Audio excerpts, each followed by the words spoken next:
Livro aberto. Hoje vamos mergulhar no capítulo 10 do livro de Juízes, onde vemos, mais uma vez, o povo de Israel se afastar de Deus e colher as consequências da idolatria. Após os dias de Tola e Jair, dois juízes que trouxeram estabilidade por décadas, o povo volta a seguir outros deuses. E isso abre portas para opressão, angústia e sofrimento. Mas o momento mais marcante deste capítulo não é a queda. É o clamor sincero que nasce da dor. Israel reconhece o erro, abandona os ídolos e volta a servir ao Senhor. E mesmo depois de rejeitado, Deus olha para o sofrimento de Israel e não suporta mais ver seu povo sofrer. Faíscas, o que aprendemos aqui é poderoso. Deus pode até permitir a dor para nos ensinar, mas Ele nunca se afasta por completo. Quando o arrependimento é verdadeiro, a misericórdia dele responde. Se essa palavra falou com você, inscreva-se no canal, curta este vídeo, compartilhe com alguém que está enfrentando tempos difíceis e escreva nos comentários: Senhor, eu volto para ti. Agora respire, porque assim como o Senhor ouviu Israel em Juízes 10, Ele também escuta o teu clamor hoje. Não importa há quanto tempo você está longe.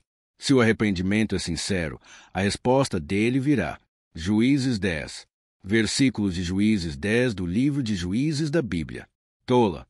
Depois de Abimeleque, um homem de Issacar chamado Tolá, filho de Puá, filho de Dodô, levantou-se para libertar Israel.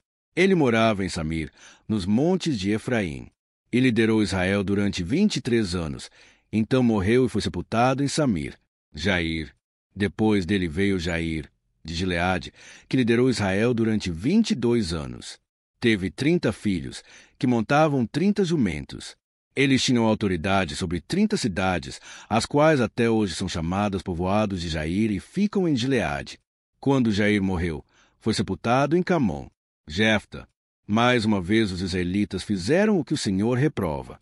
Serviram aos Baalins, às imagens de Astarote, aos deuses de Arã, aos deuses de Sidom, aos deuses de Moabe, aos deuses dos Amonitas e aos deuses dos Filisteus. E como os israelitas abandonaram o Senhor e não mais lhe prestaram culto, a ira do Senhor se acendeu contra eles. Ele os entregou nas mãos dos filisteus e dos amonitas, que naquele ano os humilharam e os oprimiram.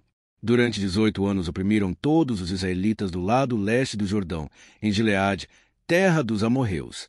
Os amonitas também atravessaram o Jordão para lutar contra Judá, contra Benjamim e contra a tribo de Efraim, e grande angústia dominou Israel. Então os israelitas clamaram ao Senhor, dizendo: Temos pecado contra ti, pois abandonamos o nosso Deus, prestamos culto aos Baalins.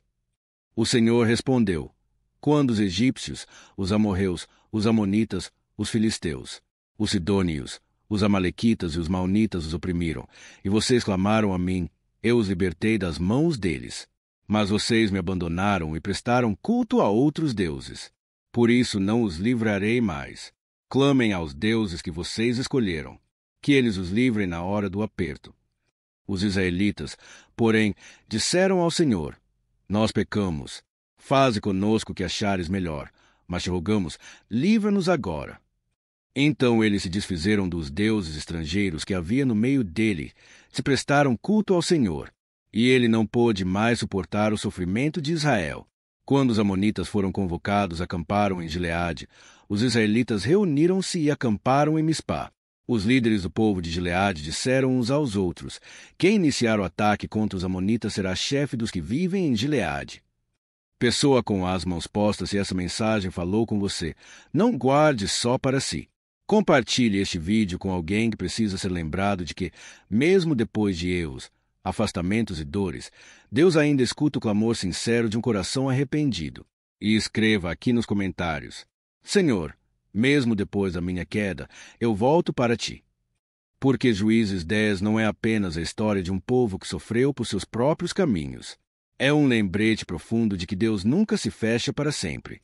Quando o arrependimento verdadeiro, ele se move por compaixão, ele responde, ele restaura. Mesmo quando tudo parece perdido, Deus ainda pode reescrever a história. E ele começa no momento em que você escolhe voltar.